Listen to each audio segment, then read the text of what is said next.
Insulating material के बारे में हम लोग पढ़ना था। तो इंसुलेटिंग मटेरियल वो मटेरियल होता है, जैसे साउंड या नॉइज इंसुलेशन की बात करें तो वो मटेरियल जो साउंड को एक मीडियम से दूसरे मीडियम में, मतलब एक तरफ से दूसरे तरफ जो है वो ट्रांसमिट होने से रोके, ठीक है, और वो अपने अंदर साउंड एब्जॉर्ब कर ले, ठीक है। तो इंसुलेटिंग मटेरियल में देखो सबसे पहला लाइन जो लिखा हुआ है, इंसुलेटिंग मटेरियल में जो सबसे पहला लाइन लिखा हुआ है वो क्या है? Noise is defined as unwanted sound, ठीक है। नॉइज क्या है? जो अनवांटेड साउंड होता है उसी को नॉइज बोलते हैं, ठीक है। And it may be due to frequency of sound और इंटेंसिटी ऑफ साउंड और बोथ, ठीक है। जो अनवांटेड साउंड होता है जिसको हम सुनना पसंद नहीं करते हैं, ठीक है, वही होता है नॉइज, ठीक है। और ये दो चीज से होता है, अगर साउंड की इंटेंसिटी बहुत ज्यादा है, ठीक है, या उसकी फ्रीक्वेंसी बहुत ज्यादा है, और या फिर दोनों, ठीक है। नॉइज उसको कहते हैं जो चीज हमको सुनने में अच्छी ना लगे, जो हम सुनना नहीं चाहते हैं, जो साउंड हम सुनना नहीं चाहते हैं, बस वही नॉइज होता है, ठीक है, उसी को नॉइज बोलते हैं। और ये दो चीजों से होता है, एक तो या तो साउंड की इंटेंसिटी बहुत ज्यादा होगी, और या फिर उसकी फ्रीक्वेंसी, ठीक है, या दोनों, ठीक है, या इन दोनों का कॉम्बिनेशन, ठीक है। फिर ट्रांसमिशन ऑफ नॉइज, नॉइज जो है वो ट्रांसमिशन होने का कई रीजन है, जैसे थ्रू द एयर, एयर में साउंड, एयर में जो नॉइज ट्रांसमिट होता है वो थ्रू एयर होता है। और दूसरा क्या है? वाइब्रेशन ऑफ स्ट्रक्चर, ठीक है, वाइब्रेशन ऑफ स्ट्रक्चरल मेंबर, मतलब स्ट्रक्चरल मेंबर में कुछ ऐसे मेंबर होते हैं, स्ट्रक्चर में कुछ ऐसे मेंबर होते हैं जिनका वाइब्रेशन होता है, और उस वाइब्रेशन की वजह से नॉइज प्रोड्यूस होता है, ठीक है। जैसे कि हैवी मशीनरी अगर कहीं चल रहा है तो फाउंडेशन में या कुछ ऐसे जगह पे जहाँ पे वाइब्रेशन कंटिन्यूस होता है, ठीक है, स्ट्रक्चरल मेंबर में, इस वजह से हमको बोलते हैं कि ये नॉइज है। और थ्रू स्ट्रक्चरल मेंबर के थ्रू जो नॉइज प्रोड्यूस होता है उसको बोलते हैं, मतलब ये ट्रांसमिशन ऑफ नॉइज है। तो कौन कौन सा है? पहला है ए थ्रू एयर, फिर उसके बाद by vibration of structural member के वाइब्रेशन से, और थ्रू स्ट्रक्चरल मेंबर और स्ट्रक्चरल मेंबर से, ठीक है।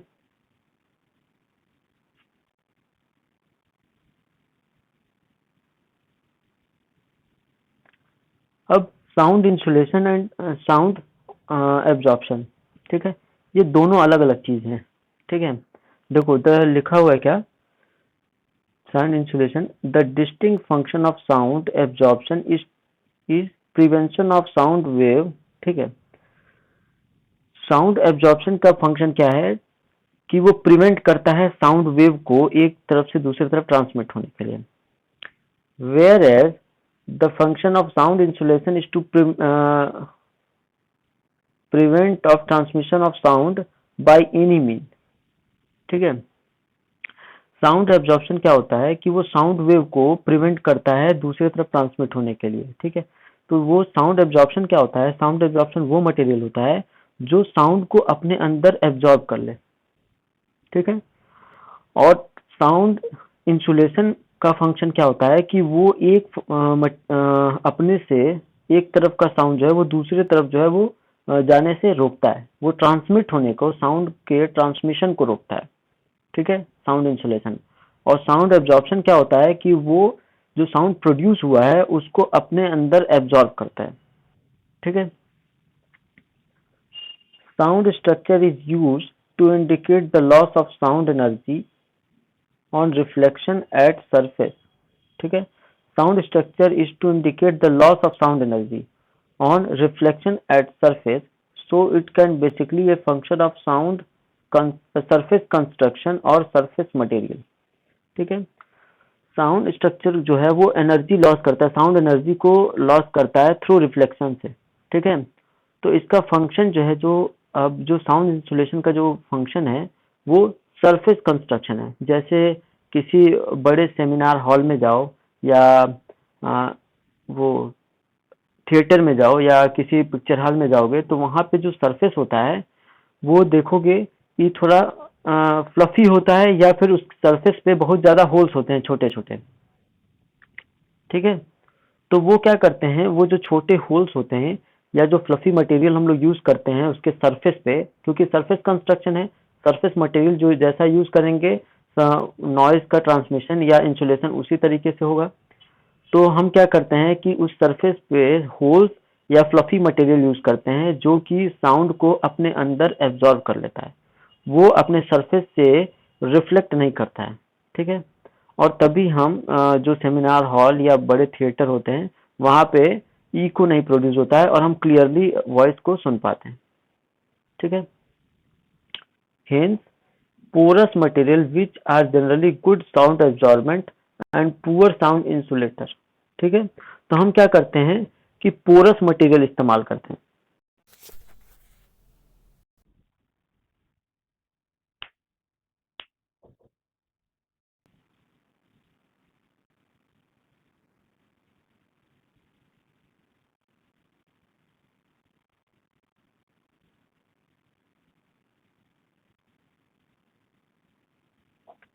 ठीक है, तो हम क्या करते हैं, पोरस मटेरियल इस्तेमाल करते हैं ताकि क्या हो कि वो साउंड जो प्रोड्यूस हो रहा हो वो उसी के अंदर जाके एब्जॉर्ब हो जाए, वो वहां से रिफ्लेक्ट ना हो।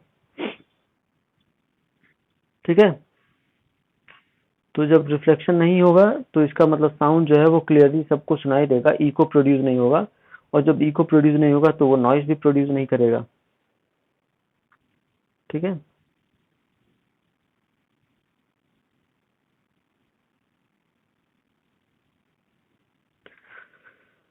अब नीचे लिखा हुआ है method of noise control and sound insulation.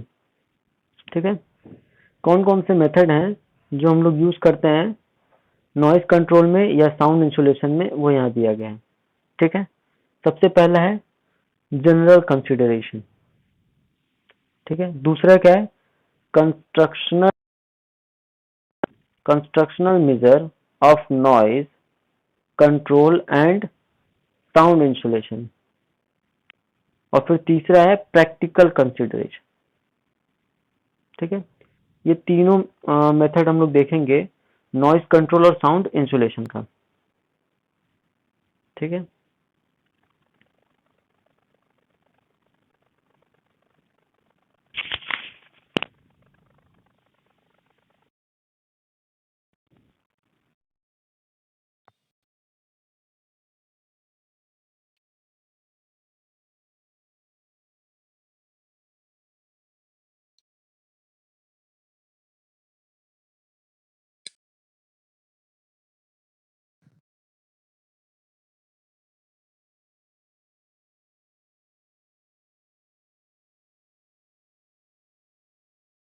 General consideration में हम लोग देखते हैं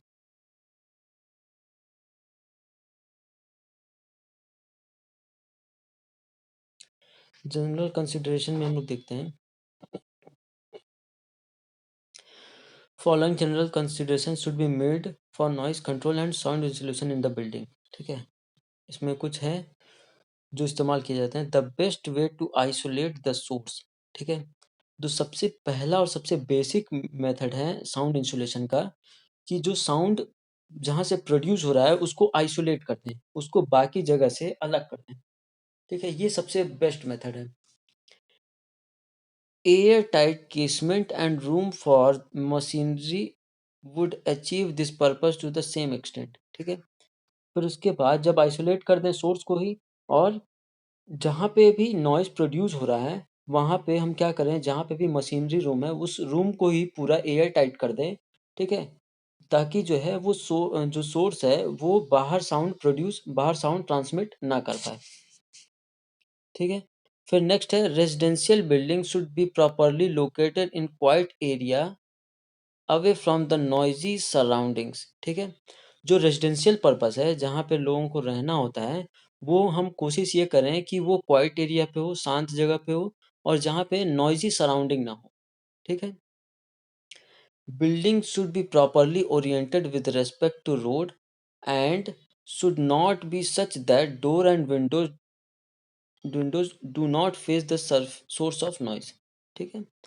फिर नेक्स्ट क्या है, जो अगर बिल्डिंग कंस्ट्रक्शन कर रहे हैं उसका रोड से ओरिएंटेड भी चेक करते हैं कि रोड से ओरिएंटेड उसका ओरिएंटेशन उसका किस तरीके से हो, ताकि जो रोड का नॉइज हो वो बिल्डिंग के अंदर ना आ पाए। ठीक है। फिर दूसरा चीज़ ये है कि जहाँ पे भी नॉइज़ प्रोड्यूस हो रहा है ना? हम क्या करें कि उस साइड से उस सोर्स के तरफ कोई भी डोर या विंडो ना हो। उस नॉइज़ी सोर्स की तरफ से कोई भी हमारे बिल्डिंग में डोर या विंडो ना हो। ठीक है?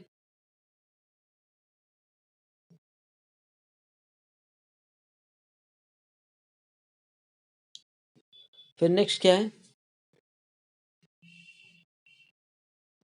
If it is unavoidable, double door or window can be used to prevent the leak of sound। ठीक है। और अगर किसी कंडीशन की वजह से ये कंडीशन अनअवॉइडेबल है, मतलब कि ऐसा जो पहले बताया जा रहा है कि रोड के तरफ जो है वो बिल्डिंग का ओरिएंटेशन रोड की तरफ ना हो, या नॉइजी सोर्स की तरफ से जो सोर्स है उस सोर्स के तरफ उस सोर्स की तरफ डोर या विंडो ना हो, अवॉइड नहीं कर सकते हैं। ठीक है।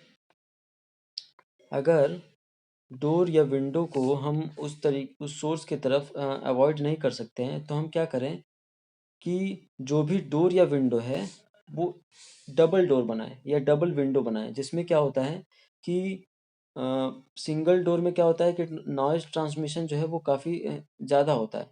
लेकिन अगर डबल डोर रहेगा तो डबल डोर में क्या होता है कि दो डोर या दो विंडो पैनल के बीच में हम क्या करते हैं कि एयर गैप्स दे देते हैं। ठीक है, थोड़ा सा गैप दे देते हैं, जो क्या करता है कि नॉइज को एक तरफ से सोर्स के साइड से दूसरे साइड जो है वो ट्रांसमिट होने से रोकता है। तो हम क्या करते हैं कि अगर ऊपर वाला चीज़ हम नहीं कर सकते हैं, जैसे बिल्डिंग का ओरिएंटेशन रोड की तरफ से हटा नहीं सकते हैं, या सोर्स की तरफ डोर या विंडो आ जाता है, तो हम क्या करें कि डोर या विंडो में जो है वो डबल डोर या डबल विंडो यूज़ किया जाए, ताकि जो है साउंड का जो ट्रांसमिशन हो वो काफ़ी हद तक कम हो जाए। ठीक है।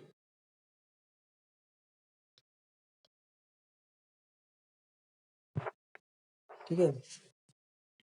तो हम क्या करते हैं कि इस कंडीशन को अवॉइड करने के लिए, अगर कंडीशन जो है अनअवॉइडेबल है, तो हम क्या करते हैं या डबल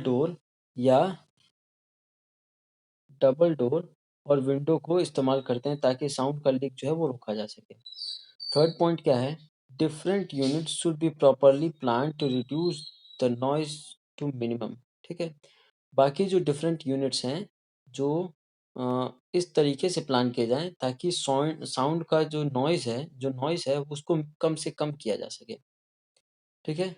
फोर्थ पॉइंट क्या है, provision of furnishing material lining of wall and ceiling by mean of air filled material like felt, straw board, glass, wool, quilt और सेलोटेक्स और acoustex etcetera help to reduce the noise to a great extent. ठीक है। फिर उसके बाद क्या है कि जो फर्निशिंग मटेरियल होता है उसको, या लाइनिंग वॉल में हम इस, या सीलिंग में इस तरीके का मटेरियल यूज़ करें जो साउंड को अपने अंदर एब्जॉर्ब करे। ठीक है। तो ये जो नीचे नाम दिया गया है वो कुछ नाम है जो साउंड को अपने अंदर एब्जॉर्ब करते हैं और नॉइज़ को जो है वो आगे ट्रांसमिट होने से रोकते हैं। ठीक है। तो उसमें कौन-कौन सा नाम है, यहाँ पे देखो लिखा हुआ है फेल्ट, एक तरीके का मटेरियल है। फिर उसके बाद स्ट्रॉ बोर्ड बहुत सस्ता मटेरियल होता है, लेकिन ये अच्छा साउंड एब्जॉर्बेंट होता है। फिर नेक्स्ट है ग्लास, वुल, क्विल्ट्स, सेलोटेक्स, एकॉस्टेक्स, ये सारा मटेरियल जो है वो क्या करते हैं, साउंड को अपने अंदर एब्जॉर्ब करते हैं। ठीक है। जिससे क्या होता है कि जो नॉइज है उसको रिड्यूस किया जाता है। ठीक है। फिर नेक्स्ट क्या है, transmission of noise by vibration can be prevented by making the wall floor partition very rigid and massive or heavy। ठीक है। वाइब्रेशन की वजह से जो नॉइज ट्रांसमिट होता है उसको रोकने के लिए हम क्या करें कि जो वॉल या फ्लोर या पार्टीशन जो भी हम लोग बनाते हैं वो काफ़ी रिजिड और मैसी बनाए, हैवी बनाए। ठीक है। तो जो रिजिड और हैवी बनाएंगे तो उसमें क्या होगा कि वो उसमें वाइब्रेशन कम होगा। तो जब वाइब्रेशन कम होगा तो वो क्या होगा कि साउंड को ट्रांसमिट जो है वो कम करेगा। ठीक है। तो अगर वाइब्रेशन की वजह से कहीं नॉइज ट्रांसमिट हो रहा है तो उसको रिड्यूस करने के लिए हमको क्या करना होगा कि जो भी हम लोग कंस्ट्रक्शन कर रहे हैं जैसे फ्लोर हो गया, वॉल हो गया या पार्टीशन हो गया, उसको हम रिजिड बनाएं और थोड़ा हैवी बनाएं। ठीक है। जो क्या करेगा, साउंड को ट्रांसमिट होने से रोकेगा। 6 पॉइंट क्या है? The control of impact sound to some extent is possible by either providing resilient material, ठीक है, like carpet, linoleum, cork, under layer etc., or to carry the whole surface on resilient material like floating floor। ठीक है। Sound को sound के impact को reduce करने के लिए, ठीक है, साउंड के इम्पैक्ट को रिड्यूस करने के लिए हम क्या करें कि रेजिलिएंट मटेरियल यूज करें। ठीक है। रेजिलिएंट मटेरियल क्या होता है? वही मटेरियल जो साउंड को एब्जॉर्ब करता है, लेकिन वो क्या होता है कि लेयर के फॉर्म में हमको यूज करना होता है। ठीक है। जैसे कारपेट हो गया, जो कारपेट हम लोग बिछाते हैं वो हो गया। फिर नेक्स्ट है लेनोनियम और कॉर्क। ये ऐसे मटेरियल हैं जो लेयर के फॉर्म में होते हैं। ठीक है। और इसको कई लेयर में हम लोग सरफेस पे लगाते हैं। ठीक है। ये रेजिलिएंट मटेरियल हम क्या करते हैं कि सरफेस पे लगाते हैं और ये क्या करता है, साउंड को एब्जॉर्ब करता है, ये ट्रांसमिट होने से रोकता है। ठीक है। फिर नेक्स्ट देखते हैं आगे।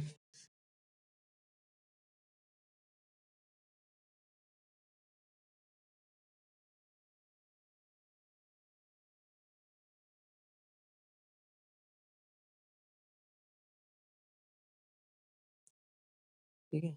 नेक्स्ट देखते हैं, structural born noises can prevent by introducing discontinuity in the path of vibration wave and by using sound absorbing material. ठीक है।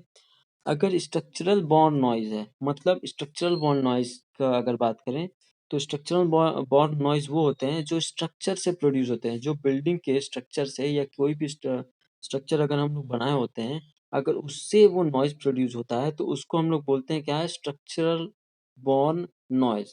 ठीक है। इसको रिड्यूस करने के लिए, इसको कम करने के लिए हम क्या करें कि स्ट्रक्चर में डिसकंटिन्यूटी लेके आए।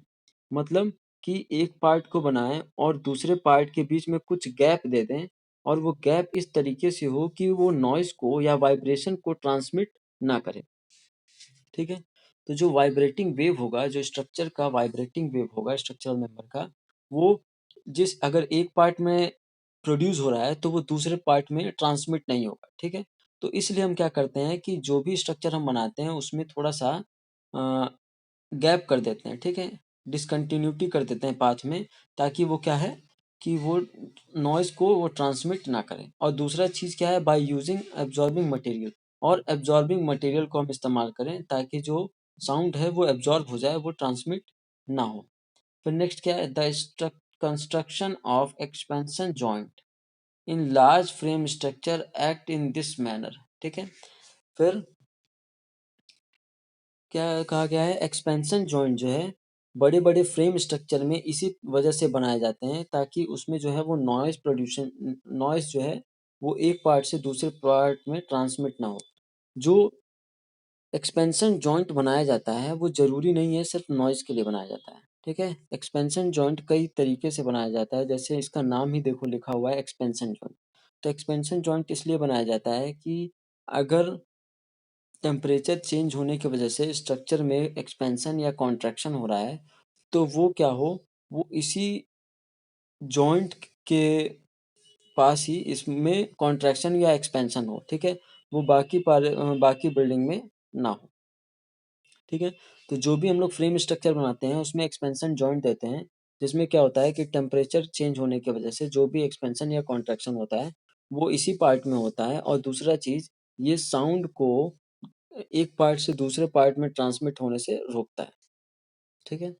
फिर एट पार्ट क्या है, 8 point, the personal protective devices such as ear plug, headphones can be used to reduce the noise to a extent to 20 to 30 decibel. ठीक है। अब पर्सनल प्रोटेक्टिव डिवाइसेस, कुछ पर्सनल प्रोटेक्टिव डिवाइसेस होते हैं जिसको हम लोग यूज़ कर सकते हैं ताकि जो हमारे तक जो नॉइज़ है वो कम हो जाए, ठीक है? और वो 20 से 30 डेसिबल तक आ जाए, ठीक है? तो कौन-कौन सा मटेरियल हम लोग यूज़ करते हैं? जैसे ईयर प्लग यूज़ करते हैं, हेडफ़ोन्स यूज़ करते हैं, ठीक है? ऐसे मटेरियल जो आउटर नॉइज़ को, जो बाहर के नॉइज़ को हम तक ना पहुँचने दे, कुछ ऐसे प्रोटेक्टिव डिवाइसेस उसको हम लोग यूज़ कर सकते हैं, ठीक है? फिर नेक्स्ट पार्ट क्या है? Constructional measure of noise control and sound insulation. अब कंस्ट्रक्शनल मेजर्स में मतलब जब हम कंस्ट्रक्शन कर रहे होते हैं, तो हम किस तरीके से कंस्ट्रक्शन करें ताकि हम नॉइज़ कंट्रोल कर सकें या साउंड इंसुलेशन कर सकें। नॉइज़ को कंट्रोल कर सकें या साउंड को इंसुलेट कर सकें, ठीक है?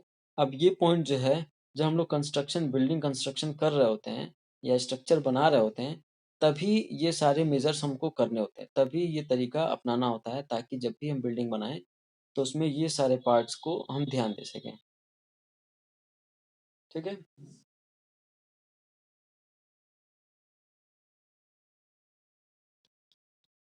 ठीक है, तब हम लोग आगे देखते हैं।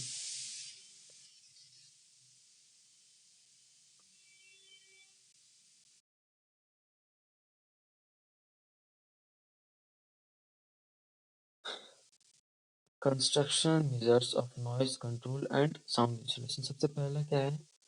Bye using certain constructional measure noise control and sound insulation can be done. ठीक है, उसमें सबसे पहला क्या है?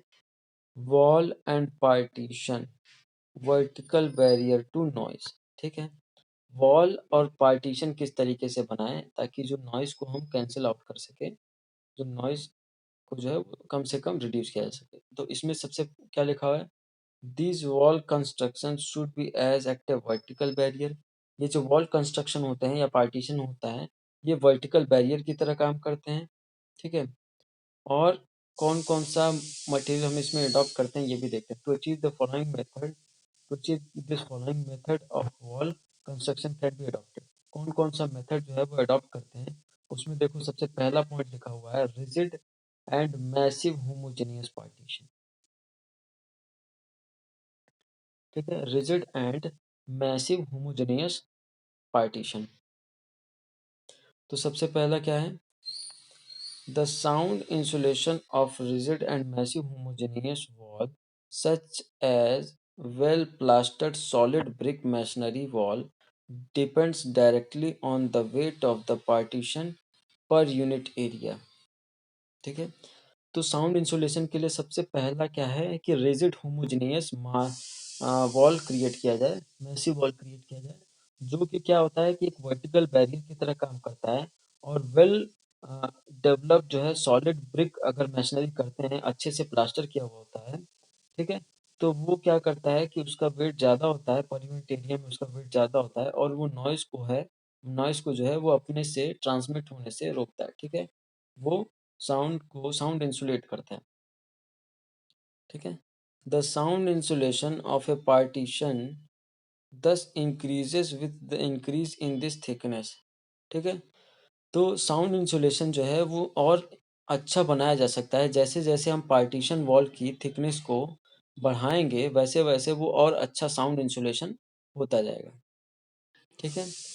But the increase in insulation value of solid wall construction is relatively slow in proportion to increase its thickness।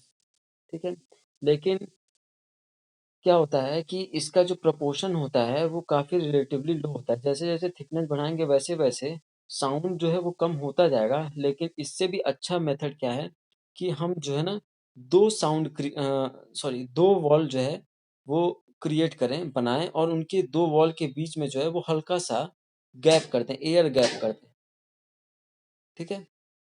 तो जब हम एयर गैप कर देंगे तो उससे क्या होता है कि वो जो है साउंड जो है वो जल्दी ट्रांसमिट नहीं होता है। लेकिन अगर सॉलिड वॉल कंस्ट्रक्शन करते हैं तो उसमें वो नॉइज़ इंसुलेशन करता है, लेकिन जैसे-जैसे थिकनेस बढ़ाएँगे नॉइज़ इंसुलेशन जो है वो साउंड इंसुलेशन होता जाएगा, लेकिन रिलेटिवली बहुत स्लो होगा। लेकिन अगर वही दो वॉल अलग अलग कंस्ट्रक्ट कर देते हैं और उनके बीच में हल्का सा गैप कर देते हैं, एयर गैप कर देते हैं, तो उससे क्या होता है कि जो साउंड इंसुलेशन है वो काफी इम्प्रूव हो जाता है। फिर नेक्स्ट क्या लिखा हुआ है, hence it is not economical to increase the thickness beyond the certain limit. ठीक है, तो इसलिए क्या करते हैं कि जो थिकनेस है वॉल का वो बढ़ाने से नॉइज इंसुलेशन जो है वो इंक्रीज होता है, लेकिन उतना नहीं होता है। तो ये इकोनॉमिकल मेथड नहीं है, ये क्या है कि ये कंस्ट्रक्शन जो है वो कंस्ट्रक्शन कॉस्ट जो है वो बढ़ता रहेगा, लेकिन साउंड इंसुलेशन जो है उतना अच्छा नहीं हो पाएगा। In this type of wall construction, sound is transmitted through the holes and crack and the space left due to badly fitted door and window। ठीक है, फिर क्या होगा, इस तरह के वॉल कंस्ट्रक्शन में जो साउंड है वो ट्रांसमिट होता है किस तरीके से, होल से और क्रैक से। और जब हम डोर या विंडो फिट कर रहे होते हैं तो उसको अगर प्रॉपरली फिट नहीं किए हुए होते हैं, ठीक है, अगर उसको हम प्रॉपरली फिट नहीं किए हुए होते हैं तो उसे भी साउंड इंसुलेशन जो है वो प्रॉपर नहीं हो पाता है। ठीक है, तो वॉल की थिकनेस को बढ़ा के साउंड इंसुलेशन ये इकोनॉमिकल मेथड नहीं है।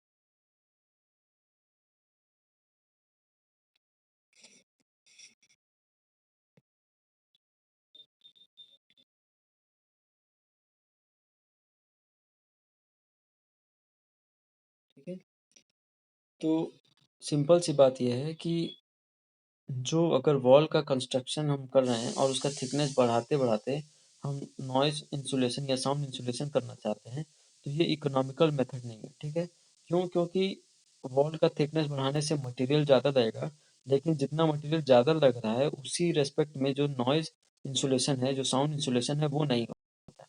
ठीक है, फिर दूसरा चीज़ ये है कि जब भी नॉइज़ जो है वो अ, उसके पोर्स या होल से जो है या क्रैक से जो है वो ट्रांसमिट होते हैं। और दूसरा मेथड क्या है ट्रांसमिट होने का, कि अगर डोर या विंडो उसमें फिट कर रहे होते हैं, तो डोर विंडो जब फिट कर रहे होते हैं तो अगर प्रॉपरली फिटेड नहीं है, उसमें बैडली फिटेड है या अगर कोई डिफेक्ट है, तो उसकी वजह से भी जो है वो साउंड ट्रांसमिशन जो है वो प्रॉपर रोक नहीं पाते हैं। ठीक है, वो ट्रांसमिट उसके बाद भी होता रहता है। फिर नेक्स्ट क्या है, पार्टीशन ऑफ पोरस मटेरियल। ठीक है, अगर हम पोरस मटेरियल का पार्टीशन करें तो ये ज़्यादा अच्छा मेथड है। ठीक है, रिजिड वॉल से अच्छा मेथड ये है कि पार्टीशन ऑफ पोरस मटेरियल इस्तेमाल करें। ठीक है, पार्टीशन ऑफ पोरस मटेरियल में क्या है, the partition wall are made of porous material may be rigid और फ्लेक्सिबल इन नेचर। ठीक है, जो पार्टीशन मटेरियल है वो पोरस हो, ठीक है, और वो रिजिड हो सकता है या नहीं भी हो सकता है। ठीक है, फ्लेक्सिबल हो सकता है या रिजिड हो सकता है। ठीक है, in case of partition of rigid porous material such as porous concrete masonry, cinder concrete, etc. sound।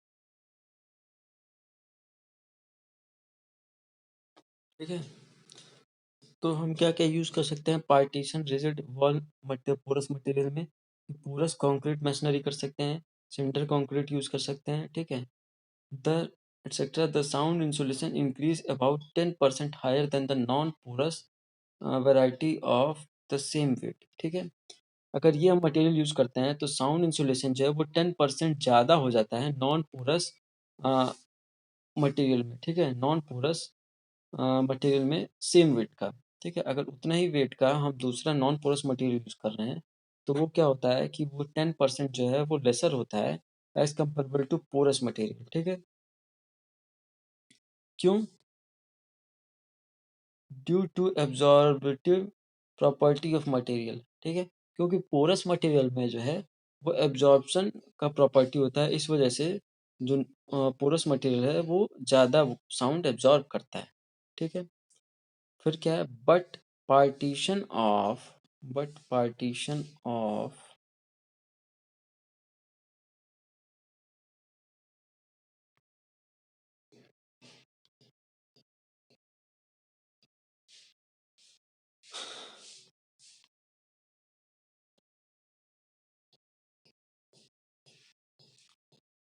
ठीक है, but partition of flexible porous material such as felt, mineral wool, quilt, etc. offer very low sound insulation as comparable to rigid material।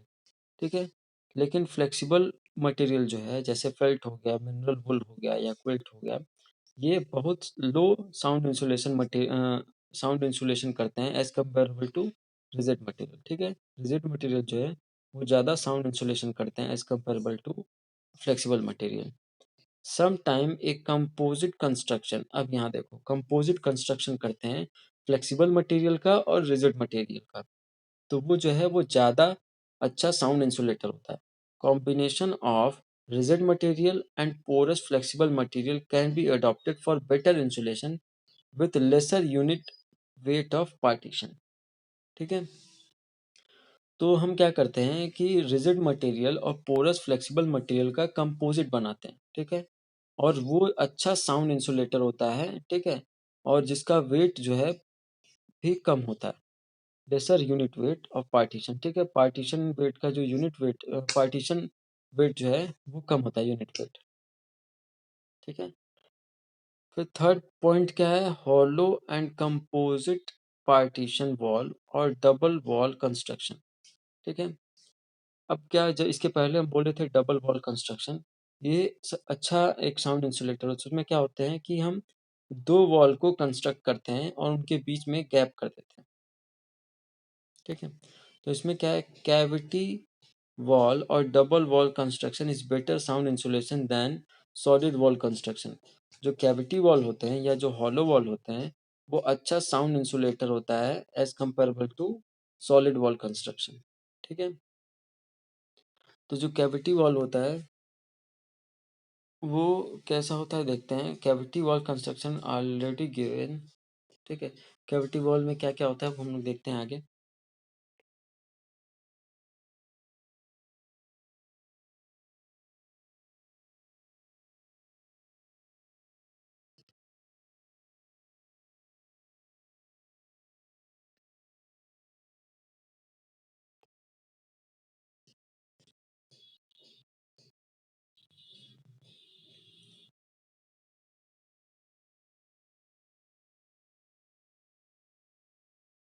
ठीक है, तो cavity wall देखते हैं, फिर उसके बाद नेक्स्ट क्लास में आगे देखते हैं। ठीक है, पहले कैविटी वॉल आज देख लेते हैं।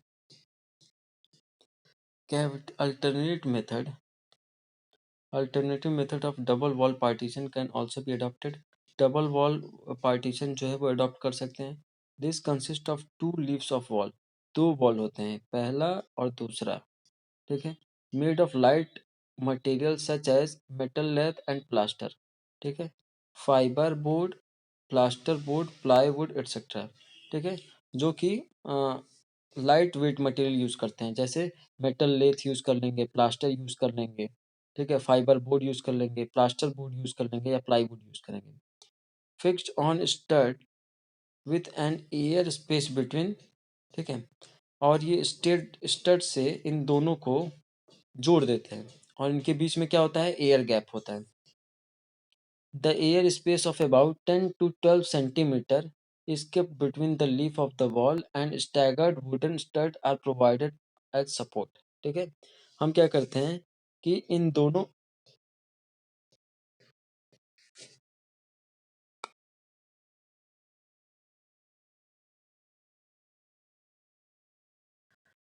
हम क्या करते हैं कि इन दोनों के बीच में गैप प्रोवाइड करते हैं और गैप जो है वो स्टड की वजह से उसको सपोर्ट देते हैं। इस गैप को दोनों ही लीफ को वॉल के दोनों लीफ को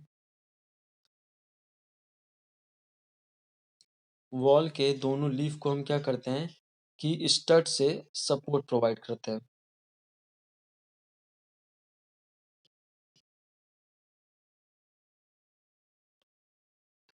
ठीक है, इन दोनों के बीच में हम क्या करते हैं कि 10 से 12 mm का गैप करते हैं और स्टैगर्ड वुड स्टड प्रोवाइड करते हैं सपोर्ट के लिए। ठीक है, ये स्टैगर्ड वुड सपोर्ट। ठीक, और ये एक वॉल है और ये दूसरा वॉल है, इन दोनों के बीच में गैप देते हैं।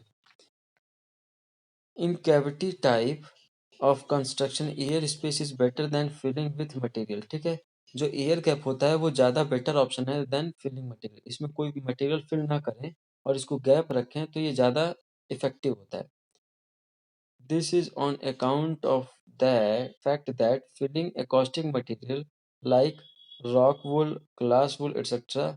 though absorb more effectively than air, ठीक है, but the filler itself may form the bridge across the leaf while they may result in higher reduction in sound insulation। ठीक है, तो अगर हम इस गैप में हम क्या करें कि अगर कोई फिलर मटेरियल इस्तेमाल करते हैं तो वो एज ए ब्रिज की तरह काम करेगा। ठीक है, एज ए मीडियम की तरह काम करेगा जो साउंड को एक मीडियम से दूसरे मीडियम तक ट्रांसमिट करेगा, एक साइड से दूसरे साइड को ट्रांसमिट करेगा। ठीक है, नेक्स्ट है फ्लोर। नेक्स्ट है floor and ceiling horizontal barrier. ठीक है, फ्लोर और सीलिंग का हॉरिजेंटल बैरियर है, इसको हम लोग अगली क्लास से फिर से कंटिन्यू करेंगे। ठीक है, इस क्लास में